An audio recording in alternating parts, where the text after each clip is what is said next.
Ya está en el aire Juan Manuel Cao. A fondo.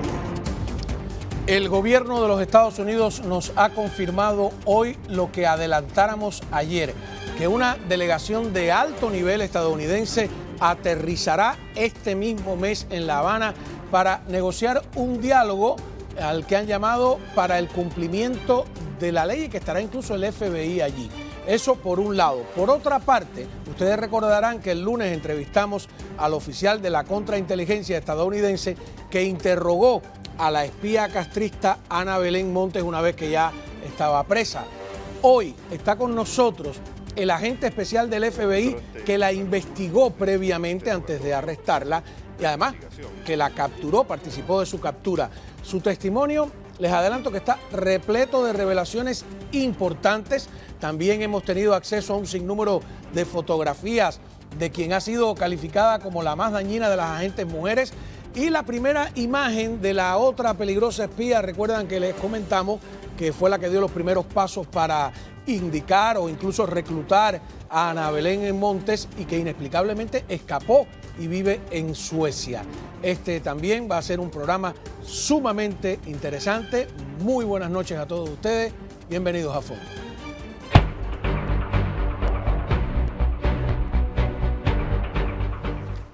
Muy bien, les presento a Pete Lapp, agente especial retirado del FBI, asesor principal del Departamento de Seguridad Nacional y de la Dirección Nacional de Inteligencia en el caso de Ana Belén Montes. Muy buenas noches, gracias por estar con nosotros. Gracias por invitarme, muchas gracias.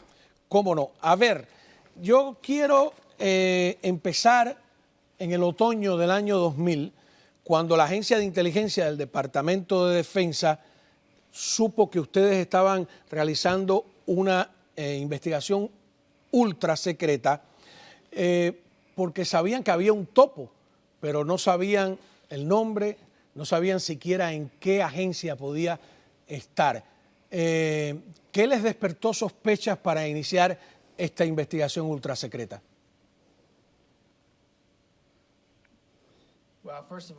Primero que nada, represento a todos los hombres y mujeres de la FBI, el Departamento de Justicia. Ellos deben compartir en este éxito. Es un caso de nosotros, no solamente mío. Sabíamos que una persona había penetrado el gobierno estadounidense por bastante tiempo, pero sabíamos solo pedacitos. Sabíamos piezas de información que eran muy amplias en lo referente a su especificidad, pero muy amplias. Sabíamos que los cubanos habían infiltrado lo que consideraban ser los servicios del enemigo, el FBI, la CIA y el Departamento de Defensa, que son como 2,5 millones de sospechosos en potencia. Es un pajar muy grande para encontrar la aguja. Y cuando empezamos a angostar las cosas, nos acercamos un poco más a Washington, D.C., pero para ser franco, fueron las personas indicadas que escucharon la información indicada en el Departamento de Inteligencia que empezó la investigación a Ana Montes y a partir de ahí FBI hizo lo que, pienso yo, hace bien, preparar un caso que pudiera llevar a arresto y enjuiciamiento por espionaje. Una vez que esta persona de la DIA se entera de que ustedes están buscando a alguien de quien él ya sospechaba, ¿no? Es como entiendo la historia, empiezan a vigilarla. ¿Cómo se hace una vigilancia a alguien que está a tan alto nivel sin que se dé cuenta? Para ser claros, nosotros, el FBI, realizamos la vigilancia de Ana Montes. Son capacidades y autoridad que tiene el FBI, no fue el Departamento de Inteligencia de la Defensa. Sin embargo, tuvimos que hacerlo muy cuidadosamente. Montes no estaba entrenada como agente de inteligencia. Ella no fue a La Habana durante meses y meses para aprender cómo ser agente de inteligencia, así que ella no estaba capacitada en detección contra vigilancia. De hecho, los cubanos no querían que ella hiciese ningún tipo de rutas de detección de la vigilancia, porque eso causa que la gente se vuelva sospechosa. Así que era muy difícil seguirla durante casi 10 meses. cuidadosamente, de manera encubierta, cuando ella llevaba su vida diaria, para determinar con quién se reunía, para identificar algún oficial de inteligencia cubana con quien ella se reuniera, y esencialmente para tener una idea de cómo es que ella estaba cometiendo espionaje. Fue una operación muy delicada que requirió profesionales que en el FBI tenemos entre ellos en nuestras filas. Ahora, aquí tenemos mucho público cubano o de venezolano, de dictaduras donde las agencias de inteligencia y contrainteligencia hacen lo que les da la gana, ¿no? Registran sin permisos, etcétera. Pero ustedes, a pesar del gran poder que tienen, necesitaron un permiso legal para poder registrar la casa de Ana Belén Montes, ¿no? Correcto, correcto, y estoy muy orgulloso de que recibimos, no lo hubiéramos hecho si no hubiésemos tenido la autoridad legal, y eso es un producto de lo que el FBI hizo en los 60 bajo J. Edgar Hoover. La ley de inteligencia extranjera, tuvimos que demostrarle a un juez federal que teníamos causa probable de que Ana Montes era un agente de un poder extranjero. Fue un gran obstáculo que salvar y tuvimos muchos desafíos, para ser franco contigo. Teníamos la autorización legal para escuchar sus llamadas telefónicas, leer sus correos electrónicos y, más importante, realizar ingresos encubiertos a su casa, en donde al final encontramos inteligencia extranjera debajo de su cama, en su computadora, la misma computadora Toshiba que los cubanos le encargaron que comprara, y lo pudimos demostrar, pero también la información en esa computadora era bastante acusadora hacia ella en esa conspiración de cometer espionaje. Esa autoridad legal es muy importante y es algo que el FBI hace muy bien, en mi opinión. Ahora,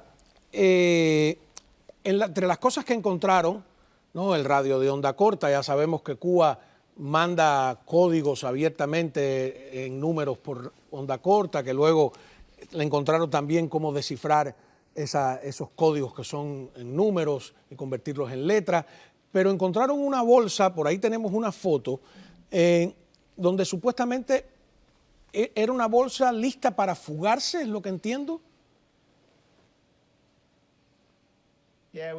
Sí, le llamamos una bolsa de huida. Tenía mapas de ciudades del mundo, incluyendo Ciudad de México. Tenía 4 billetes de $100 nuevecitos. ¿Quién entre nosotros guarda $400 en efectivo sepultados en el armario? Por seguro pensamos que eso era algo sospechoso. Después de hablar de ella, después de interrogarla, cuando ella se declaró culpable, ella admitió que era una bolsa de escape. Curiosamente, esa foto que ven, esa cinta de máquina de escribir, hay información clasificada en esa cinta de máquina de escribir que permaneció ahí. No había ninguna razón para que ella lo guardase, y por cualquier motivo ella aún lo tenía en su bolsa de escape, y esa información en esa cinta de máquina de escribir tenía información clasificada de defensa, irónicamente. El capitán Enrique García, que había trabajado para la inteligencia castrista antes de trabajar para los servicios norteamericanos y desertar, dice que a veces costó trabajo en esa época pensar que podía ser una o dos mujeres, que uno tiende a pensar que son hombres. ¿Es eso cierto? Sí, he hablado con Enrique bastante durante el último año cuando escribí el libro. Es un gran hombre y un buen amigo. Es 100% verdad. Cuando miramos el historial de espionaje, muy pocas mujeres han cometido espionaje en sí. Las mujeres que hemos arrestado, nosotros, el FBI, hemos arrestado por espionaje durante los años, mayormente han sido las esposas del esposo que tenía el acceso a la información clasificada. Rosario Ames, quien era la esposa de Rick Ames, le pusieron cargos de conspiración de cometer espionaje, pero ella no trabajaba en la CIA ni tenía acceso a información clasificada. Ella sabía lo que Rick estaba haciendo, así que le acusaron de cómplice a su espionaje, pero es muy raro que una mujer por sí sola cometa espionaje como Ana Montes, y creo que hay muchas razones para ello, pero es uno de los aspectos únicos de esta historia y este caso, porque Montes, al ser mujer, añade una singularidad a la historia. Es muy raro en la historia de Estados Unidos del espionaje. Usted habló ahora, mencionó un libro. Usted acaba de escribir un libro. ¿Cómo se titula? Porque me va a preguntar todo el mundo. ¿Lo va a publicar? ¿Cuándo sale? Si vamos a tener una versión en español. Cuénteme un poco cómo se titula, ¿no? Espero que tengamos una versión en español.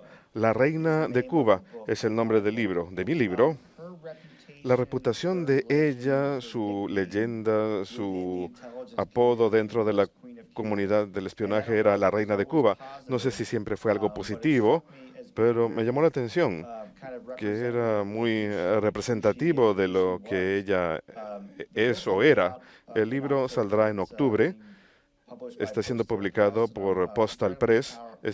Estoy muy orgulloso de compartir algunas historias que ustedes no han escuchado aún de todos los reporteros e individuos que ya han escrito libros sobre el tema. Creo que va a ser un aspecto muy singular que va a llamar la atención a los lectores y realmente disfrutarán de la historia. Muy bien, vamos a una pausa con su permiso. Cuando regresemos tengo algunas preguntas, yo diría que un tanto incómodas, incluso a mí para hacerlas, sobre, este es el éxito, ¿no? Pero el fracaso con la otra espía, la otra Ana Belén Montes, que se les escapó al FBI. Y me dijeron, cuando le pregunté a Chris Simmons, me dijo, no, eso se lo tiene que preguntar al FBI. ¿Por qué fue posible, teniendo un margen de tiempo, que se le escapara? Todo eso al regreso.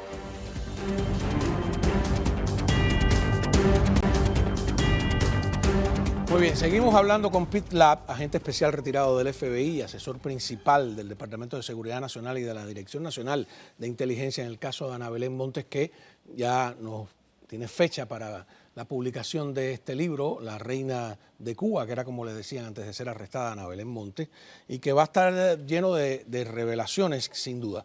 Pero, como le decía, Pete, hablando con Chris Simmons, yo le pregunté que si durante el interrogatorio Ana Belén Montes había dado el nombre de Marta Rita Velázquez, conocida como Bárbara en el seudónimo, que era también quien la reclutó y luego realizó espionaje, y que transcurrieron 2 o 3 meses desde esa delación de Ana Belén hasta que ella escapó a Suecia, donde no hay extradición.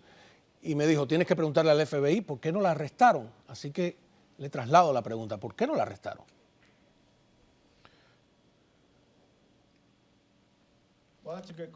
Es una buena pregunta. Vamos a retroceder un momento. El arresto de Ana Montes es un éxito de la contrainteligencia. Su espionaje, que ocurrió durante 17 años en la DIA, es un fracaso de inteligencia. A ella no se le debería haber permitido espiar tanto tiempo. Cada éxito tiene de la mano un fracaso. Tenemos que recordar quién la empleaba en aquel entonces.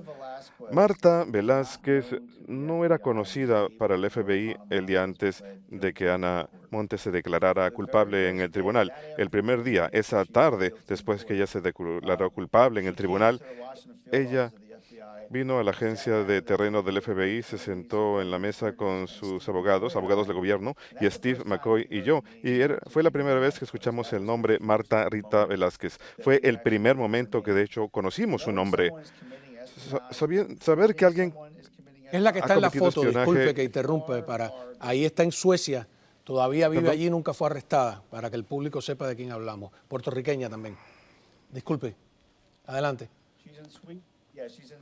Sí, ella está en Suecia, ahora casada con un diplomático sueco, nada más porque Ana Montes la haya nombrado como la persona que la reclutó. La información original que llevó a la identificación de Ana Montes es similar a la información original que llevó a la causa probable que llevó a la acusación de Marta. Era información altamente clasificada y no podíamos sencillamente desclasificar información secreta tan rápidamente. Tomó al FBI cierto tiempo para, conscientes que ella había cometido espionaje, poder demostrar en el tribunal, lo cual es muy importante, ir al tribunal, lograr que le pongan una acusación a alguien, que lo arresten, es algo que solamente el FBI tiene la capacidad de hacer. Hay una gran diferencia entre saber que alguien está cometiendo espionaje y demostrarlo. Y demostrarlo de una forma en que trabajamos alrededor de las sensibilidades de la información altamente secreta. Sí, es cierto que Montes nos dio el nombre de Marta, pero teníamos que tomar cierto tiempo para armar nuestro caso. Lamentablemente, en ese lapso, Marta huyó a Suecia, desde donde no se la ha vuelto a ver. Te puedo decir que no ha pasado ni una sola noche en la cárcel. Ana pasó más de 7.700 noches en la prisión. Marta nunca pasó una sola noche, pero puedo pensar que a pesar que ella está libre, ha vivido una vida de culpabilidad, consciente que Ana, la mujer a quien ella identificó y evaluó, cumplió una condena de prisión larga.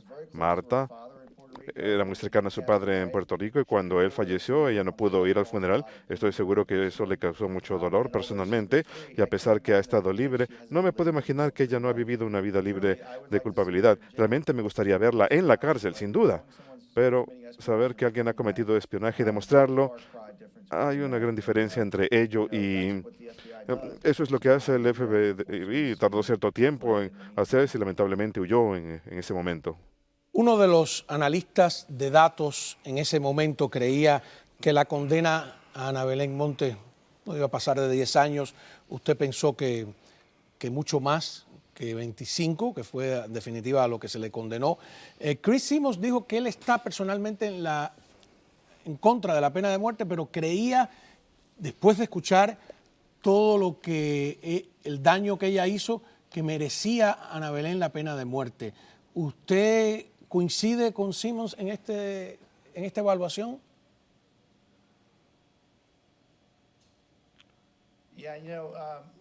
Sabes, es una desilusión escuchar eso. Yo pienso que merecía una pena más dura. No obstante, lo que sabemos y lo que podemos utilizar y demostrar en el tribunal, nuevamente, son dos cosas totalmente distintas. La inteligencia más dañina que pudimos demostrar, hay una gran diferencia entre saber y lo que podemos demostrar en el tribunal. El Departamento de Justicia no se le permitió utilizar esa información por parte de la agencia que era dueña de ello. Y no estoy echándole la culpa a esa agencia por no desclasificar esto para un juicio en potencia. Fue decisión de ellos. Pero al Departamento de Justicia no se le permitió usar esa información. Es la información más dañina que ella pasó, la información satelital que pertenecía a la Oficina Nacional de Reconocimiento y no pudimos desclasificarlo. No se nos permitió desclasificarlo para el juicio. Si hubiésemos podido, creo que ella hubiese pasado el resto de su vida en prisión. Ella sabe cuán dañina fue esa información. Ella me lo dijo personalmente antes de pasársela a los cubanos. Hay un pequeño grupo de personas en el gobierno que trabajaron este caso. Yo estoy entre ellos, que desean que hubiésemos podido demostrar un caso más sólido, que le hubieran dado una pena más larga. No estoy en desacuerdo con Chris en absoluto acerca de eso, pero se nos permite llevar el caso al tribunal que podemos. Y cuando tenemos información original que es altamente secreta y tenemos información que ella pasó, que era altamente secreta y estaba segmentada, teníamos la evidencia que teníamos basado en el ingreso encubierto del FBI autorizado por el tribunal que yo dirigí, donde encontramos su computadora, la información en ella. Fue el mejor caso que pudimos demostrar en ese momento. Estoy orgulloso de ese caso y la gente quiere sentarse en las bancas y criticarlo, está bien. No, pero es la diferencia, lo manejó muy bien. Es la diferencia entre una dictadura y la democracia. En la democracia tiene, como dice usted, no basta con... En Cuba usan una cosa que le llaman convicción, ¿no? Aquí no basta la convicción, aquí hay que poner las pruebas y si esas pruebas ponen en peligro a otros agentes u otras cosas, sí, porque... ¿Cómo supieron tal cosa? A lo mejor el enemigo puede deducir quién dio la información y poner en peligro otras vidas. Eso es perfectamente entendible. No es una crítica, es que, créame, la mayoría del público no sabe de la existencia de esta segunda espía para Cuba y que además estaba suelta. Es un dato curioso, nada más. Cierto. Estoy de acuerdo, lo entiendo. hasta que uno conoce cómo funciona el caso por dentro y entiende la dinámica de la fiscal, porque uno está ahí presente en la sala, probablemente es difícil entenderlo. Yo entiendo, el público en general tiene sus malentendidos al respecto, pero demostramos el mejor caso que pudimos y sin esa búsqueda encubierta y el obtener esa evidencia de su computadora portátil, nadie conocería el nombre de Ana Montes fuera de un pequeño grupo de personas que ayudaron a identificarla y a trabajar la investigación. Por último, ellas cuando se entrenaron en Cuba pidieron que las entrenaran en el polígrafo, el detector de mentiras. Sin embargo, usted cuenta una anécdota cuando la estaba interrogando que ningún detector de mentira puede salvar, que son, digamos, reacciones psicosomáticas, que cuando ustedes le ponían la evidencia adelante, a ella le empezó a salir unas ronchas en el cuello y su experiencia es que sí, que cuando una persona se siente atrapada y le ponen la evidencia, aunque esté entrenada para no hablar, el cuerpo la traiciona. Es cierto, este fue el día de su arresto. Fue cuando Steve y yo nos presentamos a ella y ella estaba reuniéndose con el FBI bajo nuestras condiciones, no las de ella. Fue el día, creo yo, que ella había planeado durante todos sus 17 años. Ella probablemente estaba mejor preparada para ese día que yo o Steve lo estuvimos. Creo que ella esperaba que no llegara el día, pero durante todo ese tiempo de cometer espionaje, en mi opinión, ella había estado preparada para ese día esperando que nunca llegara. Su reacción fisiológica cuando Steve dijo ciertas cosas que le golpearon mucho emocionalmente fueron muy divulgadoras. No tiene que ver con el polígrafo en sí, pero es algo que no podemos utilizar en el tribunal nuevamente. Somos muy cuidadosos con lo que podemos utilizar en el tribunal, pero al mismo tiempo el cuerpo de uno divulga ciertas cosas y ese es un momento que yo nunca olvidaré por el brote que le salió en el cuello cuando Steve, mi compañero, dijo algunas cosas muy críticas que la golpearon emocionalmente. Así que es muy interesante. Por último, hay todo un movimiento en estos momentos para restarle importancia al daño que ella hizo y también, de alguna manera, su misión era vender la imagen de que Cuba no era una amenaza. Y hay gente hoy proponiendo un acercamiento. De hecho, tenemos esta noticia de que el FBI va a estar en las reuniones de La Habana este mismo mes. Recuerdo que el presidente Obama le pidió a la comunidad de inteligencia estadounidense que encontrara puntos de contacto para trabajar con la inteligencia cubana. Mi pregunta concreta es, ¿la inteligencia cubana, el régimen cubano, es inofensivo, es confiable al punto de que se pueda colaborar con ellos?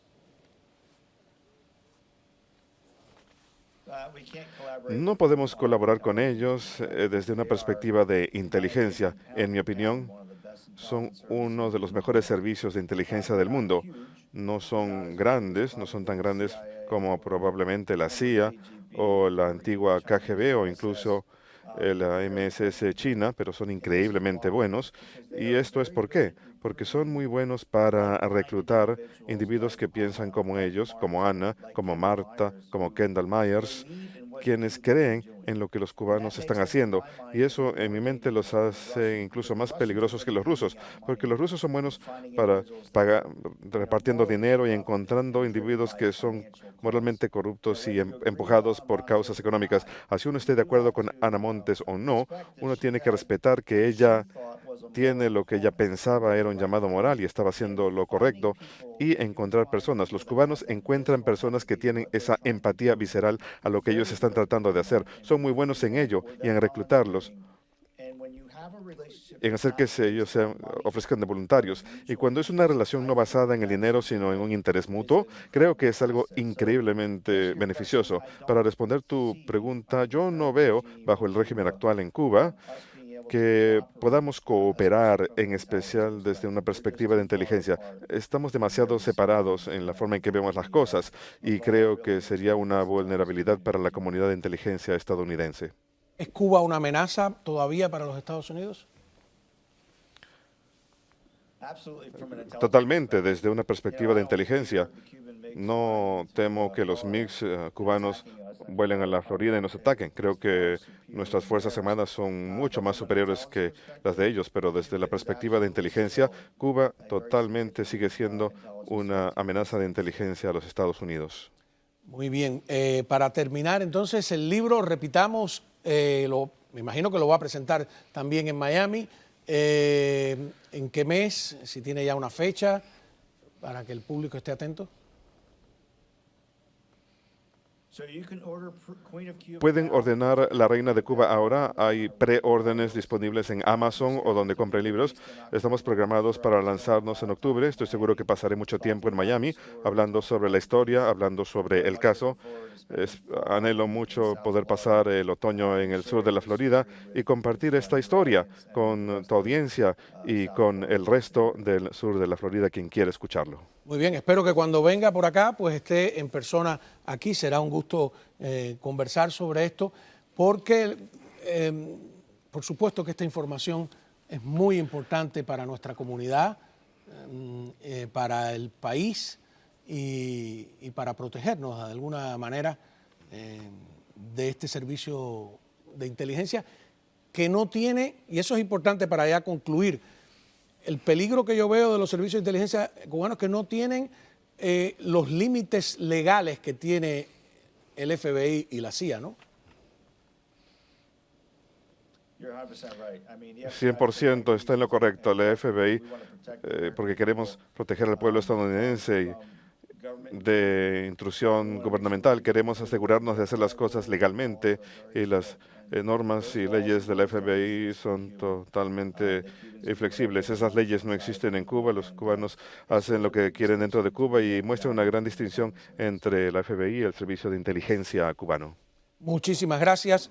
Por supuesto, estamos esperando verlo acá en persona. Creo que ha sido una entrevista importante, no de alguien que se lo contaron, sino que lo vivió de primera mano. Así que vamos a una pausa y cuando regresemos, pues vamos a tratar el tema de lo que está pasando dentro de Cuba ahora mismo. Los voy a dejar con Cristina Escobar, que es una comentarista de la televisión oficial, que se permite algunas críticas a este programa de parol y de patrocinadores que ha negociado el propio gobierno que ella defiende, ¿no? Es como aquella frase gallega de no quiero, pero échamelo en el sombrero, vean.